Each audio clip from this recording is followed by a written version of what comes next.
মুর্শিদাবাদের ভূমিপুত্র আতিউল ইসলাম এবার শ্রেষ্ঠ উদীয়মান চিত্র পরিচালক হিসেবে পুরস্কৃত হলেন।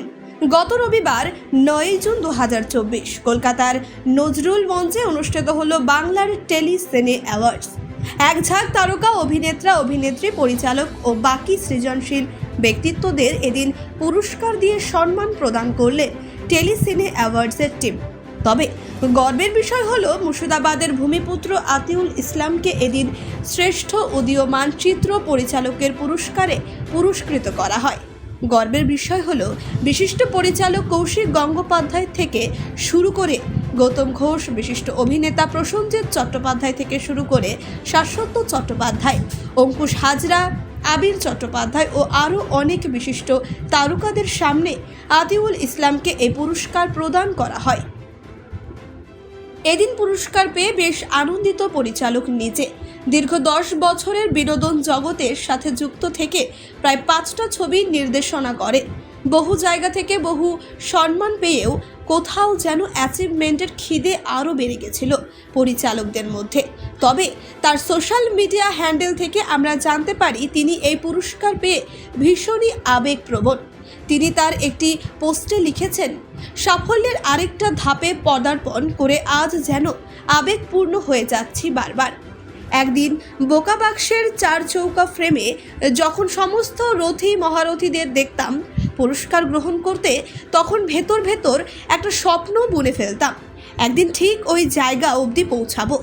দীর্ঘ 21 বছর ধরে চলে আসা একটি জনপ্রিয় অ্যাওয়ার্ড অনুষ্ঠানে নানান গুণী পরিচালক, অভিনেতা, চিত্রনাট্যকার, সুরকার পুরস্কৃত হয়েছেন। তাদের মধ্যে আজ অনেকে উপস্থিত ছিলেন।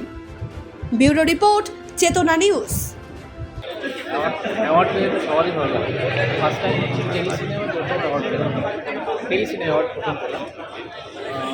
মনে হচ্ছে চ্যালেঞ্জটা আরও বাড়িয়ে দিচ্ছে, আগামী অনেক বড় কাজ করতে হবে, আরও চ্যালেঞ্জটা বেড়ে গেছে, দায়িত্ব আরও কাজে চাপ পড়ছে। কোন বিভাগের জন্য এই award? Rising award. Rising award. আচ্ছা, সেই সঙ্গে দাঁড়িয়ে বর্তমানে কী কী ছবি আবার আসছে, দর্শকরা কী কী পেতে চলেছে? একটা তো নতুন থ্রিলার আসছে মহরত, সবাই জানে। তারপরে দুটো মুভি আসছে, এই ইয়ারই দুটো ফ্লোট হয়েছে আমার। গল্প এখন বলবো না, নামও রিভিল করবো না, ওটা পরে। সবসময়ই তোমার পরিচালনায় দর্শকরা একটা অন্য ধরনের ছবি দেখতে পায় এবং নতুনদেরকে সুযোগ দেওয়ার একটা বিষয় থেকে তুমি সেটা দিয়ে থাকো, সেই বিষয়ে কী বলবো? আমি একটা কথা বলবো ফার্স্ট টাইম, সেটা হচ্ছে একটা সিনেমা কিন্তু মানুষকে ভালো করতে পারে, একটা সিনেমা মানুষকে খারাপও করতে পারে। তো আমি দেখি সিনেমার বিষয়বস্তুগুলো যেন একটু সোশ্যাল মেসেজ হোক, মানে একটু মেসেজমূলক কিছু হোক। আর আমার প্রতিটা থ্রিলার হোক বা ড্রামা হোক বা আদার্স কোনো কমার্শিয়াল প্যাটার্ন থাক, একটু সোশ্যাল মেসেজ থাকবে। অ্যাজ এ পরিচালক হিসেবে বর্তমানে টলিউড ইন্ডাস্ট্রিতে কতটা কম্পিটিশন হয়ে দাঁড়িয়েছে? কম্পিটিশন এখন কিছু বলবো না, কারণ হলো অনেক সিনিয়র ডিরেক্টর আছে, অনেক সময় তাদেরকেও অনুসরণ করি, দেখি তাদের মধ্যে, দেখি তাদের মধ্যে দেখি।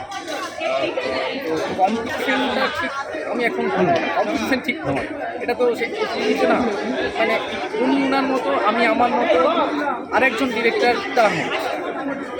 আচ্ছা, thank you so much award পাওয়ার জন্য। এবং সবশেষে তোমার দর্শকদের কী বলবে? দর্শককে একটা কথা বলবো যে বাংলা সিনেমা ভালো ভালো আজকে কৌশিক গাঙ্গুলি অ্যাওয়ার্ড পেলেন, আমার খুব ভালো লাগলো, মানে আমার খুব ফেভারিট একটা ডিরেক্টর। সব মিলিয়ে বলবো বাংলা সিনেমা এখনও চলছে সিনেমা হলে কৌশিক, আমি বলবো বাংলা সিনেমা। Thank you.